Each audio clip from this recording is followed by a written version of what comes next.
بەناوی خوای گەورە سڵاوتان لەبێت بینەرانی بەڕێز و خۆشەویست بەهای دۆلاری ئەمریکی لە بازاڕەکانی هەرێمی کوردستان و عێراق ڕووی لە بەرزبوونەوە کردووە بە جۆرێک بای $100 گەشتە 155,000 دیناری عێراقی. لە بەرنامە ئەمڕۆ سەرەوە دەکەین هۆکاری بەرزبوونەوەی نرخی دۆلار بۆچی دەگەڕێتەوە پەیوەندی بە بانکی ناوەندی عێراق هەیە یاخود هیچ شتێکی سیاسی تێدا هەندێک سەرچاوە باز لە فشاری سیاسی دەکەن بۆ سەر حکوومەتەکەی سوودانی لایەن ئەمریکاوە و ئایا لە داهاتوودا نرخی دۆلار چی بەسەر دێ و هاوڵاتیان چۆن مامەڵەی لەگەڵا بکەن و کاریگەریەم بەرزون و زمێش چی دەبێت لەسەر شتومەک و مادە خۆراکیەکان لە بازار. لەگەڵ هەرێک لە بەڕێزان جەبار گۆران ماستەر لە کارگێڕی دارایی و تەبێژی بازاڕی دراوی سلێمانی، هەروە دکتۆر دلاوەر مەهدی مامۆستای زانکۆ و ئابووریناس سەرسەرم پرسان دەکەین. کاک جەبار بەخێر بێن لە بەڕێستانەوە دەست پێ بکەین سەبارەت بە ئەمڕۆ دۆلار گەیشت بە چەند و ئێستا بە چەنددا بڵێن؟ لە سەرەتا بەنای خوای گەورە سڵاو لە بەڕێستان و بەخێراتن کاک دکتۆرەکەم و سڵاو لە بینەران و بیسەرانی کەناڵی پەیامیش. وڵا تەمان ئەمڕۆ بەهای دۆلاری ئەمریکی لە بەرامبەر دینارە تا 155 تۆمار کرد کە بەڕاستی توانین بڵێن لە مێژووی بەهای دراوی عێراقیە ئەو دابەزینە بەرچاوی بەخۆیەوە نەبینیوە، بەڵام دوای ئەوە خواز لەسەر دیناری عێراقی دروست بووە، ئەتوانین بڵێن دۆلار لە بەرامبەر دیناری عێراقیە تەراجوعێکی کردەوە. ئێمە لە ڕێگای کۆمەڵی ئەپلیکیشنەوە بڵین زۆربەی زۆری مضاریبەکانی بواری ئاڵوگۆڕی دراو هەندێک جار شەوانەش بڵین مامەڵەی دینار بە دۆلارەکەن. پێشەوە بێمە بەرنامەکەی جەنابتانەوە دۆلار دابەزیەوە بۆ 154,000 دینار لە بەرامبەر $100 ئەمریکیە. باشە بەزەوەی کەمین جارە دۆلار بێتە 155,000 لە عێراق؟ بەڵێ لە دوای ڕوخانی باسە لە دوای ڕوخانی ڕژێمی عێراقەوە ئەمە یەکەم جارە ئەو دابەزینە بەرچاوە تۆمار بکات. باشە ئەو کارەکەی چی بوو؟ یعنی ئەمڕۆ بەڵێ بەسەرەن کە بەرەز وتەمە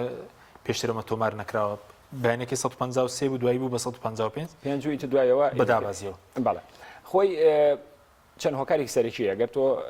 سەری بکەیت نزیکەی مانگێکە بە بەردەوامی بەهای دیناری عێراقی لە بەرامبەر دۆلاری ئەمریکا ڕوو لە پاشەکشەیە، بەڵام بیزات ئەم هەفتەیەوە نزیکەی دە ڕۆژێکە دیناری عێراقی لە بەرامبەر دۆلارە ڕووی لە پاشەکشێکی زۆر کرد. تەمان هۆکارە سەرکیەکە ئەگەڕێتەوە بۆ خستنە ڕووی دۆلار لەلایەن بانکی مرکزی عێراقەوە لە ڕۆژی 22 مانگەوە هیچ بڕە دۆلارێکی عەرز نەکردووە تا بەیانی کە بڵێن 26 مانگە. تەمان لە ماوەی فترەی 3 ڕۆژە هیچ بڕە پارێکی نەخستووە تا بازارەوە لە کاتێکە کە بازارەکانی عێراق و هەرێمی کوردستانیش بڵین خواستێکی زۆر لەسەر دۆلاری ئەمریکی دروست بووە. تەمان لە ماوەی ئەم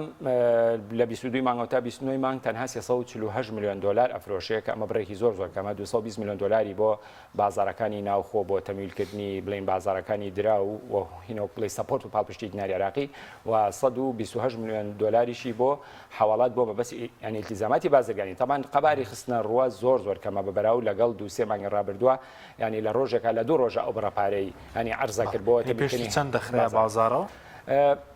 لە چەند مانگی ڕابردووە ڕۆژانە نۆرمالی 200,000 تا 220 ماکسیمەم جاریوا بۆ ئەگەیشتە 250 میلیۆن دۆلاریش لەلایەن بانکی مرکزیەوە ئەخرای ڕوو بەڕاستی. تەمان قەباری ئەم خستنە ڕووە بۆ نیوە زیاتر دابەزیوە، تەنها ئێستا بۆ نمونە بۆ 27 مانگ تەنها 56 میلیۆن دۆلار ئەفرۆشیە کە ئەمە نیسبەتێکی یەکجار بەرچاوکە، ئەمە ناتوانێت سەپۆرت و پاڵپشتی دیناری عێراقی بکە. ئەمە شوایی کردووە کە بە جۆرێک لە جۆرەکان قودرەتی شڕایی لەسەر دۆلاری ئەمریکی بە نیسبەیەکی بەرچاو بەرز. باش خستنە ڕووی دۆلار بۆ بازارەکان چۆنە کراوەیە یاخود بۆ کۆمەڵێک بانک بڵێن دەتوانن ئەمە بکەن هەرێمی کوردستان و لە عێراقیش؟ ئێمە خۆی باسی هۆکارە سەرەکیەکەمان کرد ئەمەیە، بەڵام زین ئایا هۆکاری چیە کە بانکی مرکزی ئێستا کەمتر ئەفرۆشێ بەڕاستی؟ تەمان هۆکارە سەرەکیەکانی ئەگەڕێتەوە بۆی کۆمەڵێک بانک تێوەگلاون کە بۆی کە تەهریبی عوملایان کردووە دۆلارم بردوێتە دەرەوەی عێراق. ئەمەش وەکو بڵێ سوالێکی لای ینی ئەمریکیەکان بە تایبەتی لای بڵێن وەزارەتی خەزانەی ئەمریکا و تەنانەت لای فیدرال ڕزێرفی ئەمریکاش دروست کردووە کە ئەمانە کۆمەڵی بانکەمون لەسەر ئاستی عێراق ئەو دۆلاری کە لەسەر چاوەی نەوتەوە دەستیانەکەوێ بچێتە دەرەوەی بازارەکانی عێراق و بۆ تەمویلکردنی بازارەکانی دەرەوەی عێراق بەکاربێت. بەحەقەت ئەمە خۆی بۆ خۆی من پێم وایە بەحەقەت ئەمە لایانی معنی تەنانەت لای IMFیش و بانکی نێودەوڵەتیش و تەنانەت لای فیدرال ڕزێرفی ئەمریکاش ئەمە بەڕاستی مەقبوڵ نەبێت، چونکە بەڕاستی سەپۆرت و پاڵپشتی دۆلاری ئەمریکی لە بانکی مرکزیە بانکی فیدرالی ئەمریکای کاتێک کە سەرچاوی داهاتی عێراق نەوتە ئەم نەوتە کە ئەفرۆشی ڕاستەوخۆ بانکی فیدرالی ئەمریکا ئەم دۆلار ئەخاتە سەر هەژماری تایبەتی وەزارەتی دارایی عێراقی و لێشەوە بۆ بانکی مرکزی عێراقی لەبەروی ئەم کۆمەڵە سوالە ئەم کۆمەڵە سەرنجە ئەم کۆمەڵە تێبینیە کە لەسەر بانخانی عێراق دروست بوو ئەمە وای کرد کە ئەنی بەڕاستی بە کۆمەڵی ڕێوشوێن و بە کۆمەڵی میکانیزم و ئالێتی تر دۆلار بخرێتە بازار کۆمەڵی بانقێکراونەتە لیستی ڕەشەوە ئێستا دۆلاران پێ نادرێت تەنانەت تانی چوار بانکی سەرەکی هەیە لەسەر ئاسی عێراق ئەم چوار بانکان نیسبەی لە 140 وەرگرتنی دۆلارێک هەبوو لەلایەن بانکی مرکزیەوە ئێستا ئەم چوار بانکە دۆلاران پێ نادرێت واتە ئەتوانین بڵێ خەباری خستنە ڕوو بە نیسبەی لە 140 تەنها لەسەر ئاسی ئەم چوار بانکە کەمی کردووە طبعا ئەمە تەسیرە لەسەر قوی قدرەتی شرای دۆلار سپاسم کاکتۆر جەنابشت بەخێر بێ سەبارەت بە هیچوکارێکی سیاسی دەبینن لەم بەرزبوونەوە نرخی دۆلار چونکە ئێستا لە هەندێک ناوەندوا لێک دەگرێتەوە ئەمە فشارێکی ئەمریکیەکان بێ لە ڕێگەی دۆلارەوە فشارخۆنە سەر حکوومەتی نوێی عێراق کە سوودانی سەرۆکایەتە کە چوارچەوەی هەماهەنگی پێکیانێناوە نزیکە لە ئێران نزیکن لە ئێرانەوە هیچ هۆکارێکی سیاسی یاخود هۆکارەکە پەیوەندی بەوەیە کە بانکی ناوەندی دۆلاری وەکو پێویست نەخستۆتەڕەوە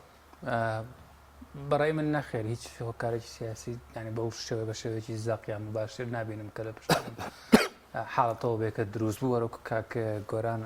کاک جەبارە ئامادەی پێکرد حاڵەتەکە وازەحە بەڕاستی دەبەرەوەی کە بانکی مرکزی ناتوانێت وەکو پێویست دۆلار بخاتە بازارەوە ینی عێراق پەیڕەوی بنەمای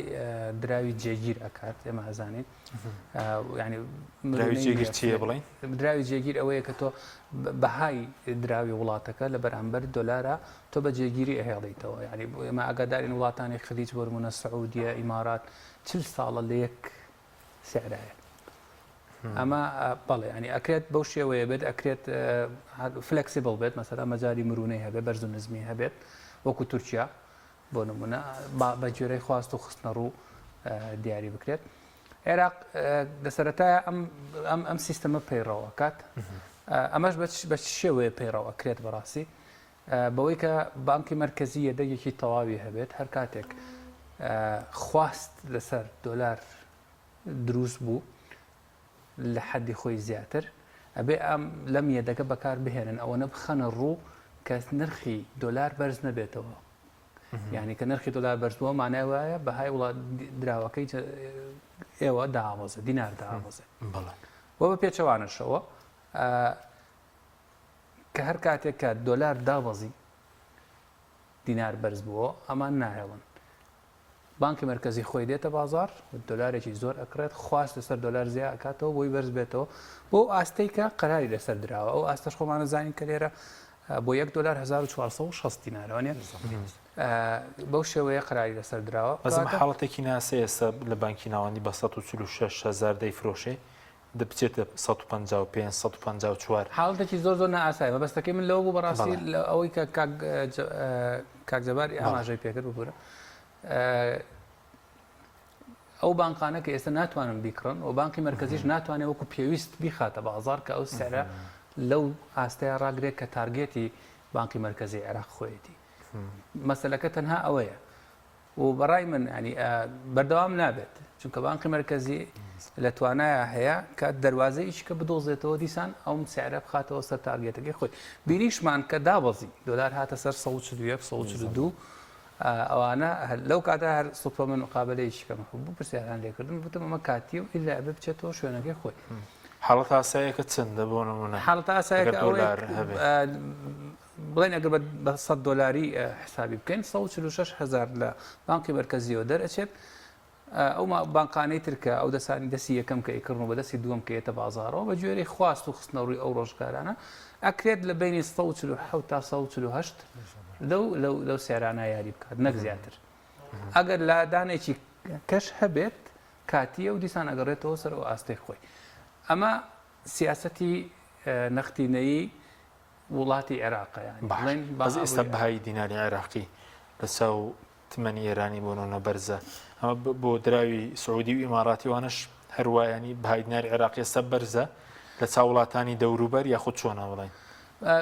بەهاکەم خۆتەزانی ئەمە بڵێن کرۆس ڕیت هەیە لێرەیە ئەنی ئەم بەهایە بەرامبەر بەدین بەهای دراوێکی تر عادەتەن هلا لحفتاکانەوە کە IMF دیسە سیستەمی دراوی ناجێگیری خستە ڕوو قبوڵی کرد لە یەکەم کەس لە ئەمریکا و دۆلاری ئەمریکاوانەوە دەستی پێ کرد سیستەمێکیکەی دراو هاتە ناو کرۆسڕێتی پێڵێن ئێمە دۆلارمان هەیە بۆ نمونە بەرامبەر بە یۆرۆ دۆلارمان هەیە بەرامبەر بە پاوەند لەم لا پاوەند بەرامبەر بە یۆرۆشمان هەیە ئەمە پێڵەن کرۆسڕێتەکە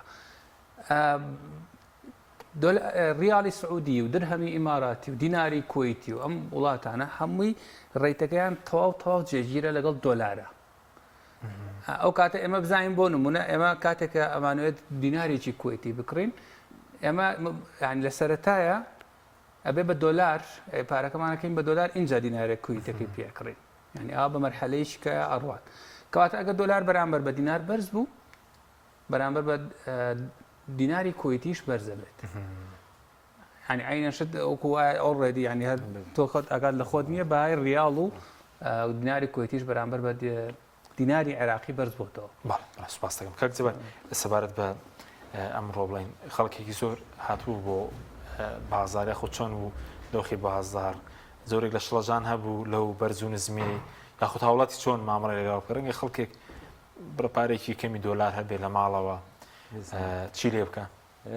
خۆی تایبەتمەندی و خصوصێتی بازاری فۆرکس و هەموو بۆرسەکان بەگشتی وایە لە دوو لایەن پێگەیە یەکەم پێوتە مەنی سەپڵای لەگەڵ مەنی دیماند خواست و خستنە ڕوو تەمان لەو کاتانە بەهای هەر دراوێگان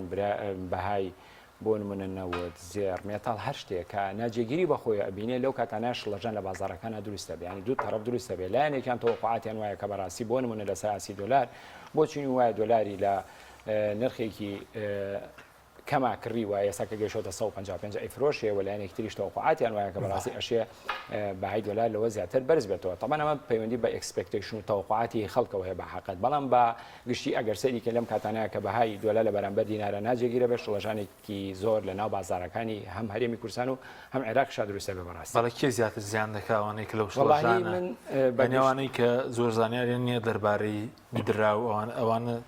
من بەگشتی پێم وایە بەگشتی پێما بێ هەر لە بازرگانەوە بیگرێتە هاوڵاتێکی ئاسایی هەرمی ڕوبەڕووی زەرەر بوونەتەوە ئێمە وەکو عێراق وەکو هەرێمی کوردستان وڵاتێکی ئیمپۆرتەرین ینی بڵین ئەکسپۆرتەر نین کاڵاو کەلوپەلمان لە دەرەوە بۆیە تەمەەن ئەم کاڵاو کەلوپەلانە ئەکسەرێتی بە درای بیانیە بە تایبەتی دۆلاری ئەمریکی کە کاتێک دۆلاری ئەمریکی بەرزە بێتەوە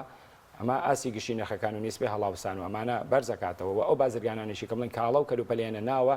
کاڵاو کەلوپەلەکانیان بە دیناری عێراقی فرۆشن ئەکسەرێتی ئەو بازرگانانەی کە کاڵاو شمایکیان فرۆشتووە بە دیناری 147 و 148 فرۆشتوانە ئێستا بێ دۆلارەکە بە 154 بکردنەوە تەمان بەنیسبەی لە سایە تقریبا 6 زەرێران بەرەکە ینی تۆ مەهەر لەسەر ئاسی بازرگانەکە بیگرێتە هاوڵاتیەک هاوڵاتی شەر بەگشتی ڕوبەڕووی زەرەر و زیانە بێتەوە موچەی فەرمانبەران هەمووی بە دیناری عێراقیە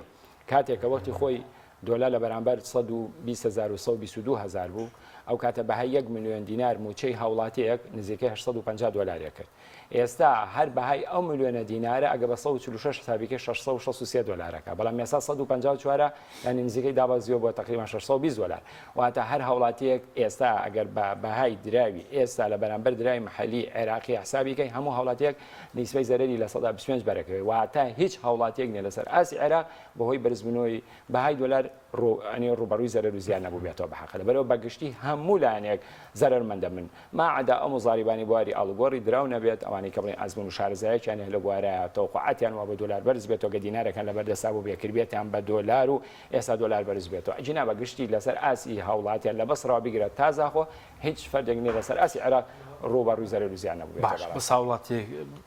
بڵێن دۆلارێکی کەمی هەیە ڕەنگە 10 وەرەقە 20 وەرەقە هەیبێ کورە 5 وەرەقە چی مامەڵی لەگەڵا بکە ئێستا باشە مامۆستاحێکی بخۆ بەڕاستی ئەم دۆلارە بەرز بۆتەوە خۆ لە بەرامبەریشە ئاسی گشتی نرخەکانیش بەرز بۆتەوە ئێستا هەر بڕۆ کاڵێک لە بازارە بکرا ئایا بە سعری 146 ئەداتێ ئینە بێگومان ناداتێ ئەگەر ئەو بە بەهای 146 ئەو کاڵایی کڕی بێت ئێستا بە بەهای 154 ئینا بە توێ فرۆشە بەڵام بەگشتی ئەگەر تۆ قسەکە لەسەرەوە بێ ئایا ئەم دۆلارە چی لێ بکە ئێمە وەکو هەرێمی کوردستان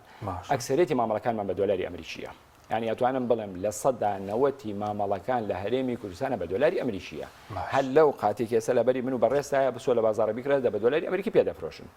مامەڵی ئۆتۆمبیل کەرتی بیناسازی کەرەسی بیناسازی هەرچیەک تۆ ئەیبینی ئەوانی کە بە تایبەتی مامەڵی قەبارە گەورەکان ئەکسەرەتی بە دۆلاری ئەمریکیەکرێت بۆیە من پێم باشە بەڕاستیەوانی کە دۆلارانێ هەر بە دۆلارکە لە گیرفانانە ئەوەی دیناری هەیە باشە ئەوەی دیناریشی هەیە بەڕاستی تازن جا خۆ لەم سیارە بەرزایە بەڕاستی خۆ بیکڕن هاین داوازێتەوە کاک زۆر باسی شتێکی فەرمووتی ئەمە حاڵەتێکی کاتیە و تێپەڕێ منیش هەر بۆ چون وایە ئەبێت ینی تێپەڕێ لەبەرەوەی سەرتا قسەیەکم کرد سعری صرف لە بانکی مرکزی سعرێکی معوەم نییە جێگیر کراوە لە زانستی دارایی پێوتە فیکس ئەکسچێنج ڕایت پۆلیسی سیاسەتێکی جێگیرە مەفروزە لە بازاڕەکانە ئێمە دوو نرخمانێ نرخێکی فەرمیمان هەیە کە لەلایەن بانکی مرکزیەوە دۆلاری پێ ئەفرۆشێت و نرخێکی شەیە کە ئەمە پێڵم بازاری مەتەداول ئەم بازارە بازارەکان تحکومی بەسەرەکان ئەبێت چەند پوینتێکی زۆر کەمی فەرق بێ ئەویش لە بانکی مرکزیەوە بۆ هەندێک لە بانکەکانەوە بۆ دەستی دوو تا ئەگات تا دەست هەوڵاتیان نابێت 2000 زیاتری فەرق بێ بەڵام ئەمەی کە ئێستا 10,000 تقریبا نزیکی 9,000 نزیکەی 9,000 ناری چۆتە سەر لەبەر ئەوە من پێم وایە هەرچەند زۆر جار ڕوبەڕووی ئەم ڕخنانە ژەبینەوە بە حەقەت من 3-4 مانگ لەمەوە پێش کۆمەڵە پەرلەمانتار ئیمزایان لەسەر پرۆسەیە کۆ کردەوە کە پێویستە بەهای دیناری عێراقی بەرز کرێتەوە لە بەرامبەر دۆلارە بەڵێ لە پەرلەمانی عێراق بۆی تویتێکی بەڕێز مقتەدا سەدرەوە خەڵکێکی زۆر هەستان بە لێشە دۆلارەکانیان کرد بە دیلار من وتم نابێ بەڕاستی دۆلار لە 146,000 نار بێتە خوارەوە چونکە تەمیلی هەموو بازارەکان لەلایەن بانکی مرکزیەوە کرێت دوای ئەو خۆداش بەزی و ڕوبەڕووی ڕخنەیەکیش بووینەوە خەڵکی باشە بۆ دابەزی بۆ 140,000 نار بەڵام ئەوە حاڵەتێکی نائاسایی بوو زۆریش نائاسایی بوو بەڵام دوای 72 ساعت نرخی دینا لە بەرامبەر دۆلار چۆ سەر و 146,000 نار بۆیە ئەگەر تۆ بەم پێوەرە سەیریکەی ئەبێ ئەمەش هەروە بێ بە هەمان شێوە چونکە لە ساڵی پاریشە بە هەمان شێوە پێما بەمان 11 بوو بەهای دۆلار لە بەرامبەر دینارە 150,000 تۆمار کرد بەڵام چەند ڕۆژی خیان و دوای پاشەکشێکی سپاسم کاکتور سەبارەت بۆ هێندەی خوێندنەوە هەیە گویا بۆنمە پارەی عێراقی بەهای دیناری عێراقی وەکو لیرەی تورکی و لوبنانی و تمەنی ئێرانی لێبێ ئەوە ڕوودەدات بۆ یاخود بەهاکەش تا ئێستا بەرزەوە ئایا بانکی ناوەندی توانای کۆنتڕۆڵ نرخی دۆلاری توانایەوەی نەماوە ئێستا لە کۆنتڕۆڵی بانکی ناوەندی دەرچووە مەسەلەی دۆلار بەنسبەتەوەی کە وەکو ئێران و یان لیرەی لوبنانی و ئەوانەی لەبێت بەڕێی من نەخێر زۆر دوورە هۆکارەکەی چیە بەنەوە جیاوازیەکە چیە جیاوازەکەی ئەوان حەساری اقتصادیان لەسەرەوە لوبنان وڵاتی لوبنان بە بۆنەی باڵادەستی حیزب الله و ڕەگ و ڕیشەی بڵێن ئێران لە وڵاتەیە گومانێکی زۆر خۆڕەنگە بڵێنەوە بە عێراقی ئەو بانخانەی کە ئێستا بان کراون بڵێن قەدەقە کراون لەلایەن ئەمریکاوە بە گومانی یەکێک لە گومانەکان لە سەریانەوەیە کە تەعاملیان لەگەڵ ئێران کردووە دۆلاریان بردووە بۆ وڵاتە بەڵێ یان ئەوە تا با پێچەوانەوە یان هەرچۆنێ بووە تەعاملیان لەگەڵ تەعاملەکانیان گوماناوی بووە عێراق وڵاتێکی مستەقیل لە ئێستا و پێشتر لە سەردەمی سەدامە ئاگادار بین کە حەساری اقتصادی لەسەر بوو مەرحلە بە مەرحلە هەتا ئێستاش هەموو ئەو حەسارانەی کە لەسەری بووم ئەو سزایانی کە لەسەری بوو ئاگادارین کە هەمووی وردە پاکەکرێتەوە لە ئەبرێتیان ئەمانش هەموو لە وێبسایتی وەزارەتی خارجی ئەمریکا هەن مەرحلە بە مەرحلە هەمویان لەوێ ئینکراوە کاتە دوورە بگاتە ئەو حاڵەتە ئێستا توانای بانکی ناوەندی مەسەلەی دوورە لە کۆنتڕۆڵی دەرنەچەوە بۆنم نەتوانێت جێگیری بکاتەوە و چکان گوارە 160,000 و هەنێک بڵێندارە بەزێتەوە ئەو چۆنە بڵێن لە کۆنتڕۆلی دەرنەچوە تاکیت بەڵام لەوانەیە مەسلەی حرەکەیەکی بەسیط نەبێت یەکسەر بانکی مرکزی بتوانێت ئەمڕۆ بێنێتەوە خوارەوە ینی شوێنی خۆی لەوانەیە هەفتەیەکی پێ بچێت خۆمان نەزانین بەرەو کۆتایی ساڵ ڕوون و جەردی ساڵانەی وەزارەتەکانە ئەنواع و ئەشکاڵ مەسائلی تر هەیە کە وەزارەت کە بانکی مرکزیەت لەوانەیە مەشغوڵ بکات بەڵام لە هەمان کاتە ئەتوانە بێتەوە کۆنتڕۆلی دۆلاریش بکاتەوە بەڕای من هەندێک ساردی ئەبینم سستی ئەبینم لە ڕوبەڕووبوونەوەی ئەم مەسەلەیە لەلایەن بانکی مرکزی ئەم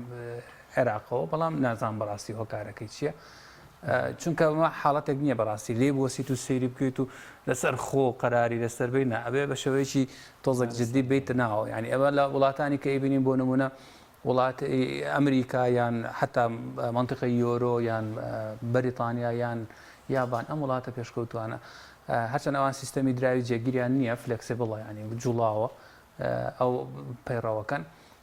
ڕێگە چارەیان لەو کاتەیە بۆ ڕوبەڕووبوونەوەی داتەپینی بەهای پارەکەیان بۆ نمونە لە ڕێگەی بەرزکردنەوەی سوودی بانکیەوەی بەڵام ئەم لە ڕێگەی سوودی بانکی لێرە لە عێراق ئەمە ناخوات هیچ ئیسپادەیەکی نییە چونکە عێراق لە ئەساسە خۆی بڕیاریاوە کە دراوەکەی جێگیر بێت بە هیچ شێوەیەک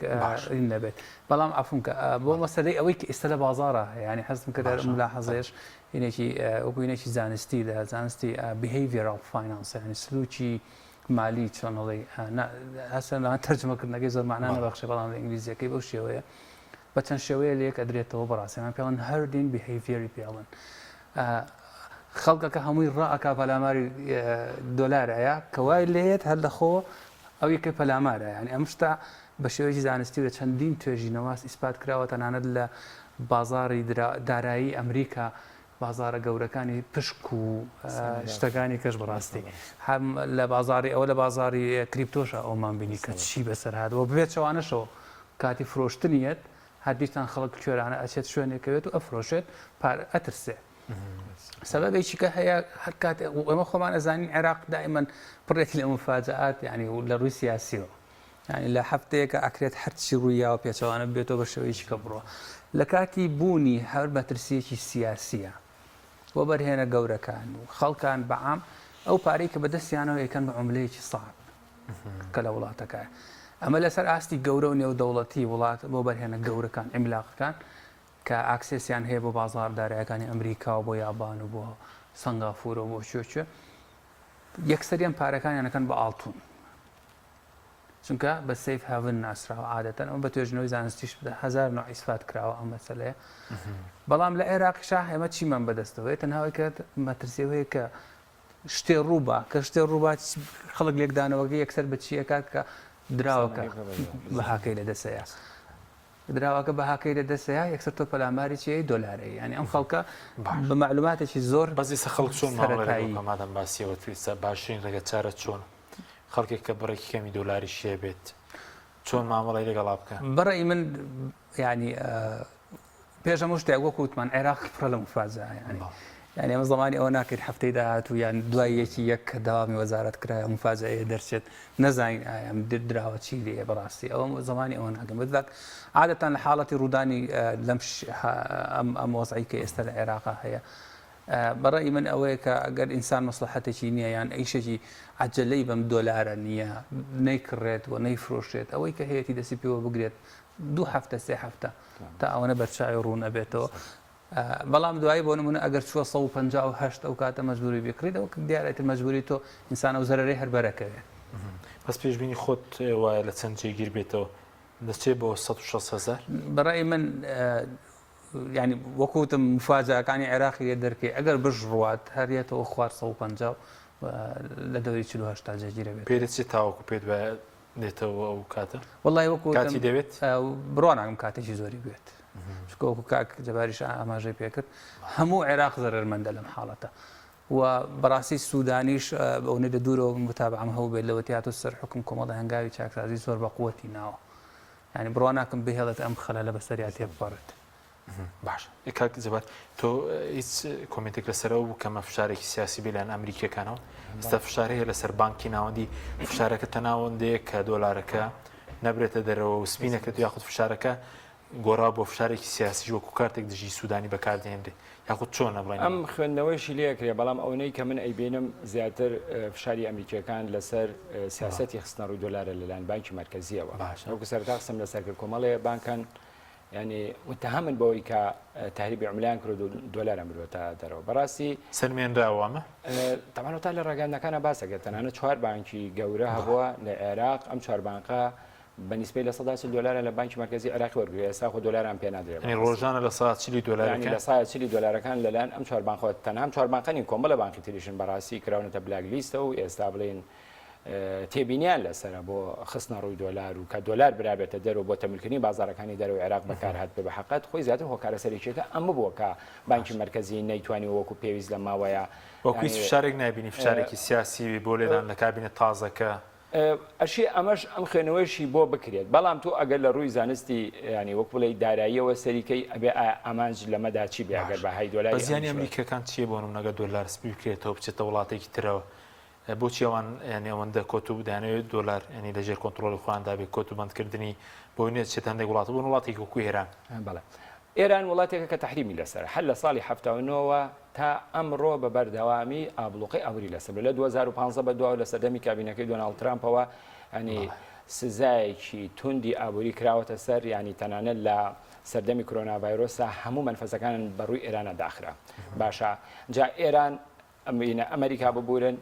جەنگ لەگەڵ هەڵ وڵاتێکە ڕابگەێنێت بەڕاستی سەرەتا جەنگی ئابووری لەگەڵاکە وای لێکە ئابوووریەکەی ئەتەپێنێ وای لێ ئەکا بەهای دراوەکەی دائەڕمێنێت بەڕاستی لەبەر ئەوە ئەمە لای ئەمریکەکان قوبوڵ نییە کە سەرچاوی داهاتی عێراق نەوتە و نەوتیش بە دۆلار ئەفرۆشێ و سەپۆرتەکەشی لەلایەن بانکی ئەمریکاوە بکرێ ئەم دۆلارانە بچێت و لە عێراق بڕۆتە دەرەوە بۆ تەمیلی بازارەکانی ئێران بەڕاستی بەکاربێت چونکە من بەڕاستی من پێم وایە پێت هەر لە ڕێی بانکەوەی ڕۆشنە دەرەوەی خو لە ڕێگەی بازارەکانی ئەشێ لە ڕێگەی بازارەکانی شەوێ بەڵام قەبارەی مامەڵەکانی بانکان زۆر زۆرانی ما بانکێ سەرمایهی زیاتر لە 10 میلیارد دلار بەڵام کۆمپانیا سەرافەکان و بازارەکان سەرمایەکانیان هەموو قەبارە نییە هەموو قەبارێکی گەورەی نیە تا بتوانن بڵین تهریبی عملە بکەن ینی بەڕاستی مە زیاتر لەلایەن ینی بانکەکانەوە کرێ بە حەقەت و سەبارەت بەوەی کە ئەمریکا ئەمە کۆمەڵەیە مەرجی بەسەر بانکی مرکزیە سەپانووە لە ڕێگای پلتفۆرمێکەوە تەمان ئەم پلتفۆرما کۆی سیستەمی خستنەڕووی دۆلار لەلایەن بانکی مرکزیەوە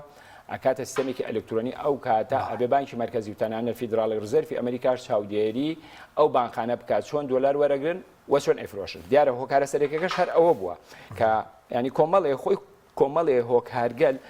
لە ماوەی ئەم 15 ڕۆژەی کۆتایی ساڵی 2022 هەمووی کۆبۆ هیچ لە بەرژەوەندی ئەنی دیناری عراقی نەبوو یەکێک لەوانە خواستێکی ناوخۆی دەرەکی لەسەر دۆلاری ئەمریکی چونکە تۆ گەرەسە سەری بازارەکان کەی ببینی بە چاوی حاڵ ببینی ئەبینی خواستێکی دەرەکی لەسەر دۆلاری ئەمریکی هەیە بەڕاستی لەلایەن ئینە وڵاتانی ئیقلیمی و ناوچەیەوە دوای ئەوە حسابی ختامی بانکەکان و پشووی بانکەکان و تەصفیح حساباتی کۆمپانیاکان و نەفرۆشتنی دۆلار لەلایەن بانکەکان و ئەو خواستە زۆری کە ئێستا لەلایەن هاوڵاتیان و خواستێکی دەرەکیش لەسەر دۆلاری ئەمریکی هەیە و لە بەرامبەریشە بانکی مرکزی ئەم قەبارەکەمەی خستنە ڕووی دۆلاری هەیە هەر هەمووی کۆبۆتەوە تەسیرات و فشارێکی زۆری لەسەر دابەزینی بەهای دیناری عێراق بەس بانکی ناوەندی عێراق بڕێرەکە لای خۆتی ڕۆژانە چەند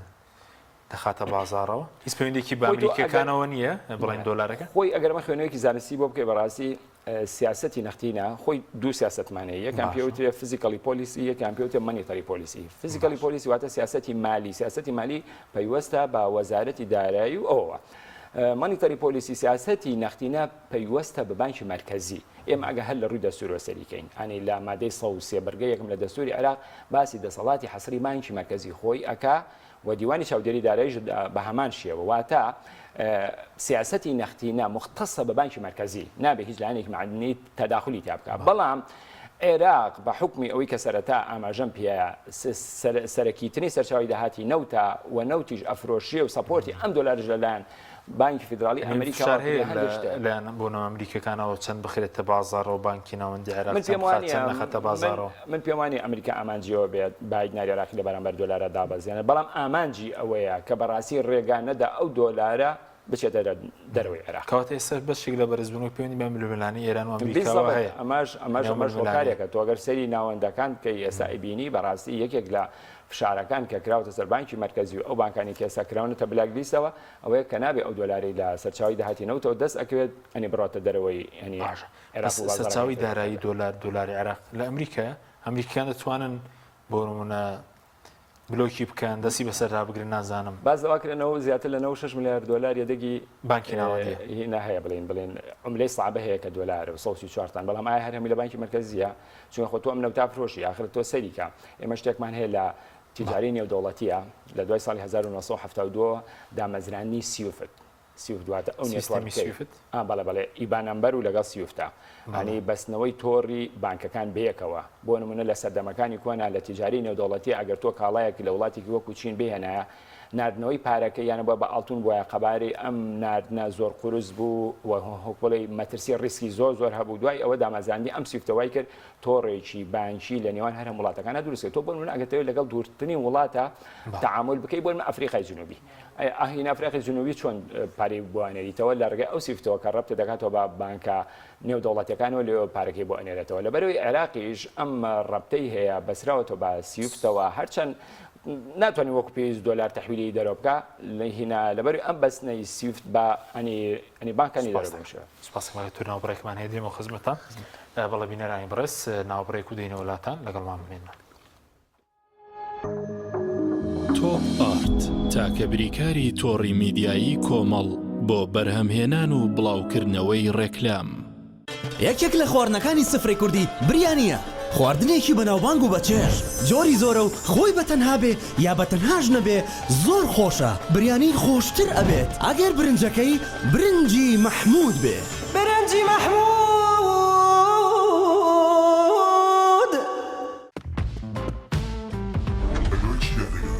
لەکوێ سیارەکەم بەدەست دەکەوێت؟ باوەکە نازانم بەڵام دەتوانی ببەرەوە بنێری بۆ 370 سیاری BMW بۆ بکەوە. پیرۆزە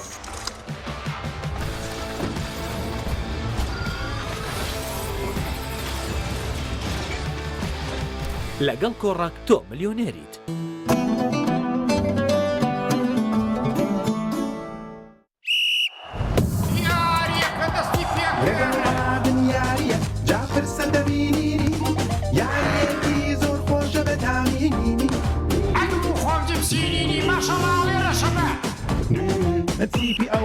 تیپی ئەولایە و ئەم لا جیپسیلی ئەحماڵەکەمی سەیریکەن هێرش بەرەکەی شۆکیان کرد بە خۆراکی تیپی ئەولا ئەزانی ئەبێ وەک من تامیکەی اینجا ئەزانی ئەفبەرە وەک میسیلێ ئەزانی هەستیانێکە خۆش بوو هەر بژی جپسی نینی دامێکی لێت نەکراو.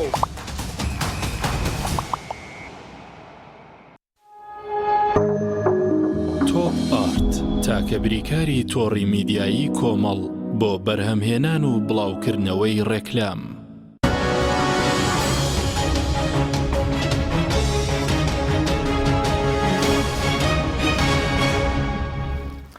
جارێکتر سڵاوتان لەبێت بینەرانی بڕست کە دکتۆر بێمەلای بڕست سەبارەت بە باشترین مامەڵی بانکی مرکزی دوای لەسەر کارگرێش لەسەر بازار و شتۆکوانە شخصەکەین بەس باشترین مامەڵی بانکی ناوەندی و حکوومەتی عێراقی لەگەڵ ئەم بارودۆخە چییە؟ چی باشترین بۆەوەی کە دۆلار بڵێن زیاتر بەرز نەبێتەوە؟ باشترین مامەڵە ئەوەیە بەڕاستی خستنە ڕووی دۆلار زیاد بکات. دۆلارێکی زۆر بخاتە ئازار هەنی معادلەیەکی زۆر بەڕاستی سادەیە. يعني فۆرمولایەکی زۆر بەسیتە ئەم کوپە بۆ نمونە ئەگەر لە بازارە زۆر بێت سعرەکەی یەتە خوارەوە باش ئەگەر کەم بێت سعرەکەی بەرزە بێتوانێت خواست و خستنە ڕوو وەکووتمان ئێمە مەوزوعی لە سیستەمی دراوی جێگیر وڵاتانی بانکی مرکزی هیچ ناتوانێت لە ڕێگەی سیاسەتی مالی مانیتاری پۆلیسی ڕێگەی ڕێژەی بەرزکردنەوەی سوود یان دابەزانانی سوود هیچی پێ ناکرێت لەبەرێ جێگیرە. تەنها شتێک کە بتوانێت بیکات دوو ڕێگە هەیە ڕێگای مباشر لەگەڵ ڕێگای غێر مباشری دابەزاندنی بەهای دراوەکانی کە بەرامبەر بە دینار. غێر مباشرەکە ئەوە لە ڕێگەی سوودەوەی ئەوە هیچ بۆی ناکرێت ئەوی کایان تەنها ئەوەیە بەڕاستی لە پەنجەرەکانەوە دۆلاری زیاتر بخاتە بازار ینی هەرەوەنەیە. باشە بەس ئێستا باز لەوە دەکەن ئەگەر دۆلاری عێراقی زیاتر بچێتە دەرەوە ئەمریکەکان ڕەنگە فشاری زیاتر بکەن کاتە بەهای دینارەکەش کاریگەری لەسەر بەهای دینارەکەش نابێت. خۆی ئەمریکا هەمومان زانین بەڕاستی هەیمەنەیەکی گەورەی سیاسی و ئابووریشی بەسەر هەموو دنیای هەیە. ئەمە شتێکە کە نقۆڵی لێ ناکرێت و ئەمریکا بەڕاستی هەر کەسێک هەڵبەتەوە لەوانەیە سیاسەت مەدارەکان بتوان جوانترە مۆزوعشی بکەنەوە بەڵام هەر شوێنێکە چەند ملیۆن دۆلارێک بینە کۆ بۆتەوە ئەوێ بزانێت چۆن دروست بووە و چۆن سەرفەکرێت چونکە هەموو شتێک بە مەترسیەک ئەبینێ بۆ وڵاتەکەی خۆی. ئەم لێرەیە بۆ نمونە ئەگەر ببینێ ڕۆژانە 100 ملیۆن دۆلار لە بانکی مرکزیەوە دەرئەچێت دێتە ناو بانکێک و لێرەوە دیار نامێنێ بە شێوەیەکی نادیار طبعا زەختێک هەر دروست دەکات. ئەمە چێتە زبنی ئەو مفاجعانەی کە لە بیدایەت واسمان کرد. بەڵام سپیکردنەوەی پارە بڵێن لە عێراقوانە زۆرە چونکە پێشتریش راپۆرتێکی لیژنەی دارایی هەبوو لە 2006 تاوەکو 2014 تقریبا 112 میلیارد دلار برا بۆ دەرەوە 13 میلیارد دلار ڕێگەی 5 بانکێرێمەوە بوو. یعنی سپیکردنەوەی پارە بڵێن سانسۆری کەوتوی لەسەر نەبووە لە ڕابردوودا لە ڕێی بانکەکانەوە بێت بنە دەرەوەی سپیکردنەوەی.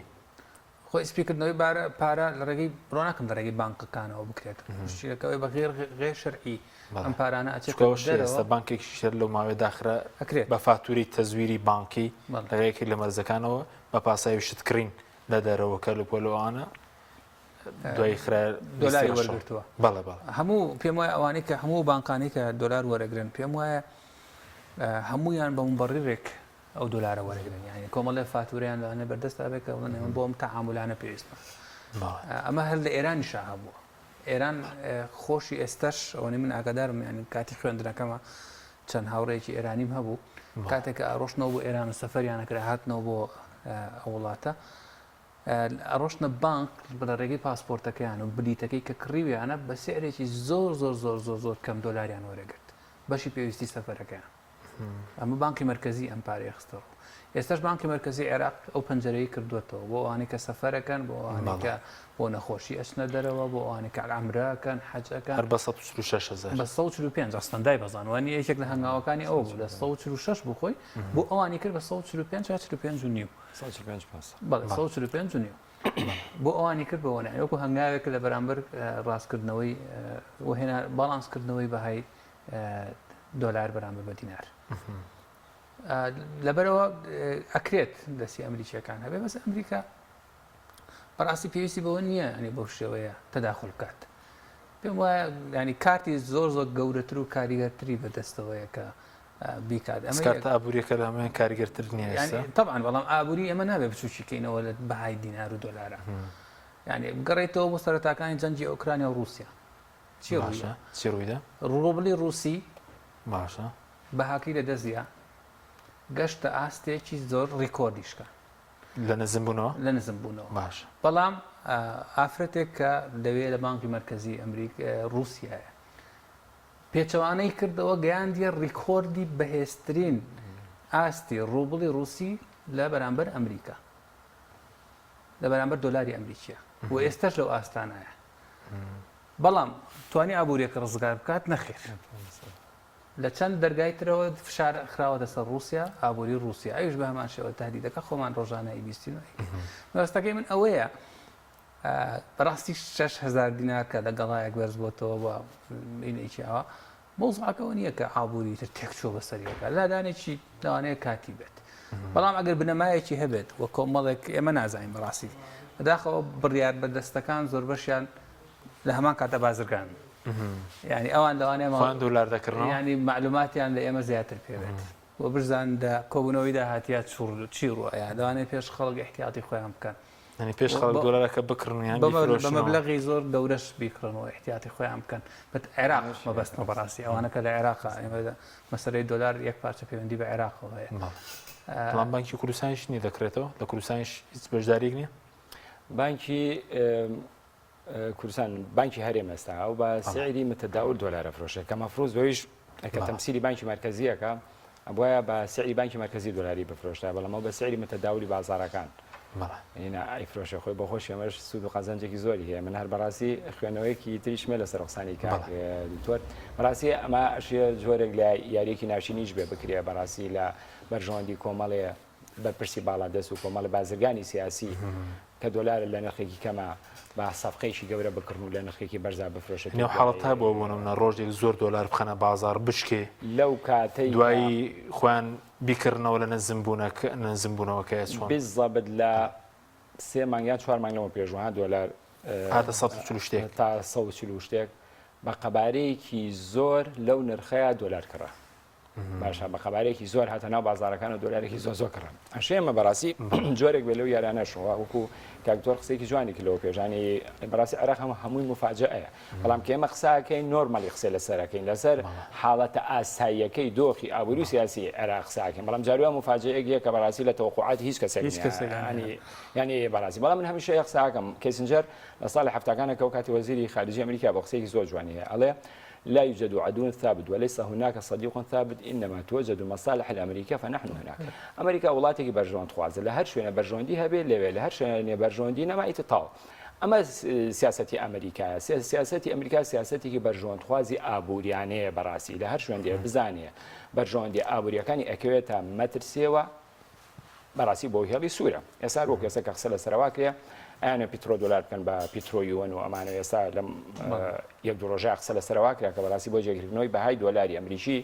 ئەیانەوێ ئەو مامەڵە دارایی و مامەڵە بازرگانانەی کە لە نێوان عێراق و چین ناکرێ بە یوەنی چینی بکرێ بەڕاستی ڕاستە لەلایەک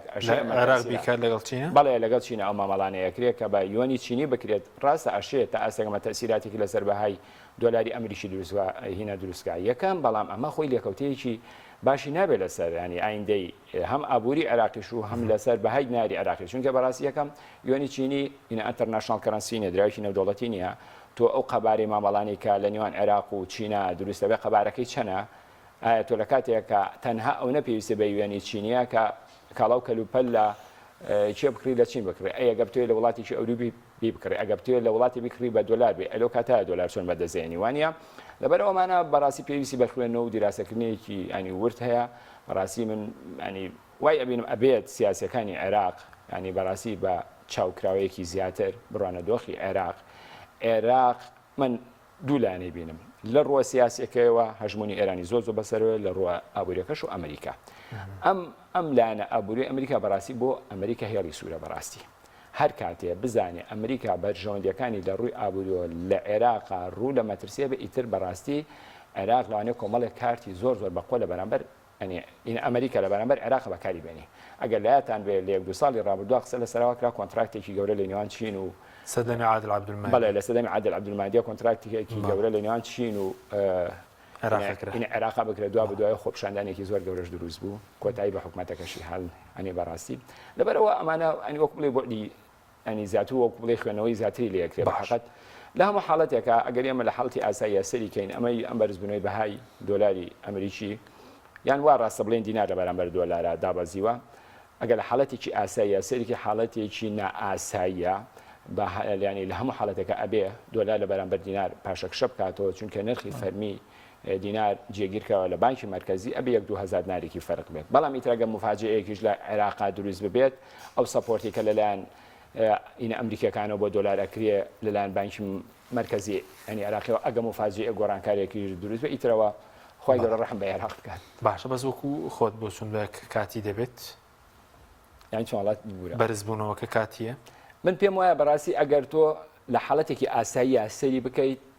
کاتیە بەڕاستی یەکەم ئەو خاڵانی کە سەرەتا باسم کرد هەر ئەوەی لە دوای سەری ساڵەوە بانکی مرکزی ئەتوانێت بە میکانیزم و ئالێتێکی دۆلار بفرۆشە ڕاستە ئێستا کۆمەڵێ بانک کراونێتە بلاکلیست و دۆلارم پێ نافرۆشە بەڵام خۆ کۆمەڵە بانکی تر ئەتوانێت دۆلار باتێ ئەتوانێت لە ڕێگەی کۆمپانیا سەرافیەکانەوە دۆلار زیاتر بخاتە ڕوو کاکتۆر سەبارەت بە کاریگەریەکانی سەر بازار لەسەر شتومە ئەم بەرز و نزمی نرخی دۆلار کاریگەری هەیە چکە پێشتر باز لەوە کە لە سەدا 23 نرخی دۆلار بەرزکراوە لە 180 بۆ 146 و ئەوانە بەڵام بۆ من هەندێک مادەی خۆراکیە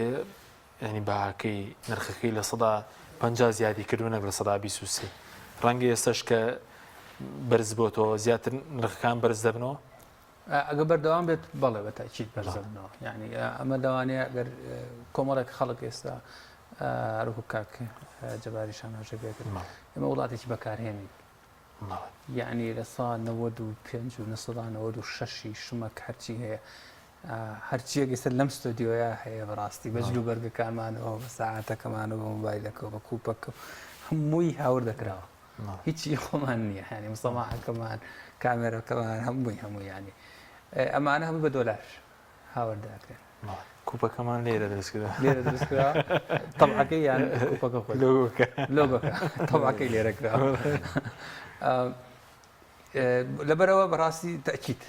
کاریگەری زۆر سلبی ئەبێت کاریگەری بەو لە 100% بەو لە نسبەی سەدا دۆلارەکە کە بەزوادەکانمە شەندێک زار ئەم هە لە بقۆزرێتەوە بۆی کە زیاتر شت گرامێت چووکە هەندێک وەکوتم لە 120 زیاتر گرام بوو لەو کاتێک کە نرخی دۆلارەکە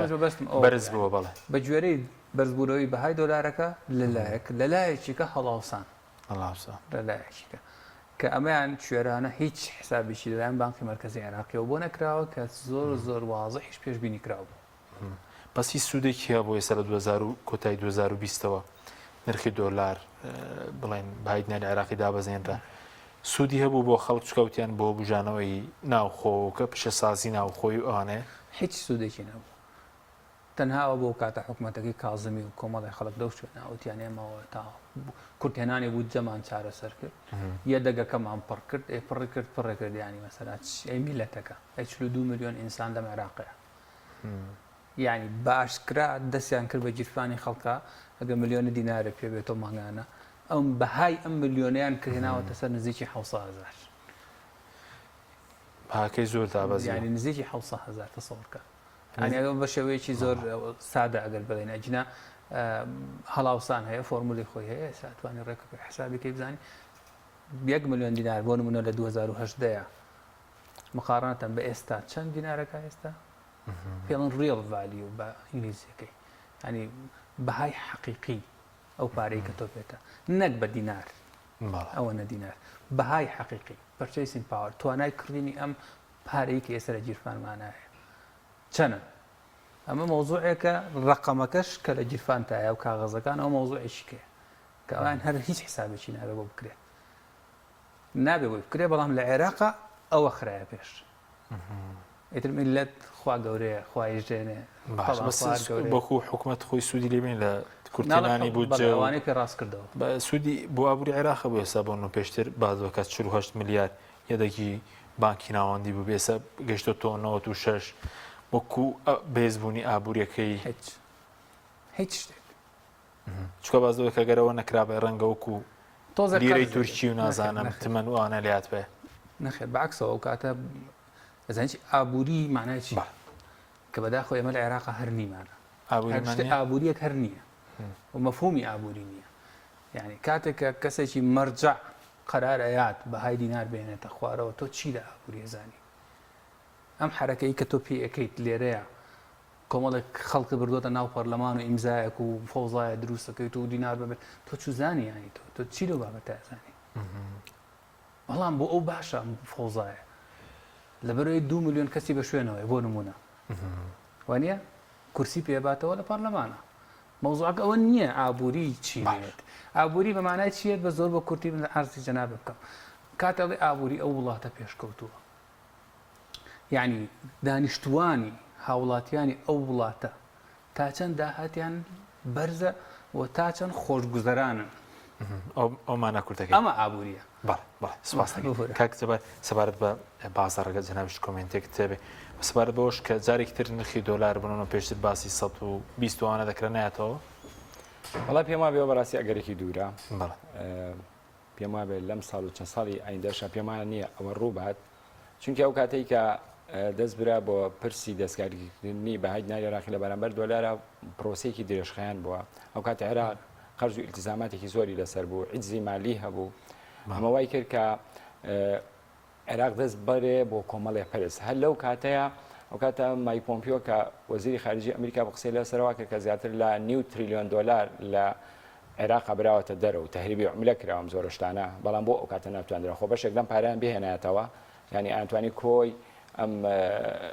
ینی بڵین ئەم قەیرانە دارە ئەبووری پێچارە سەرکەن بەڵام ئەو کاتە نەکرا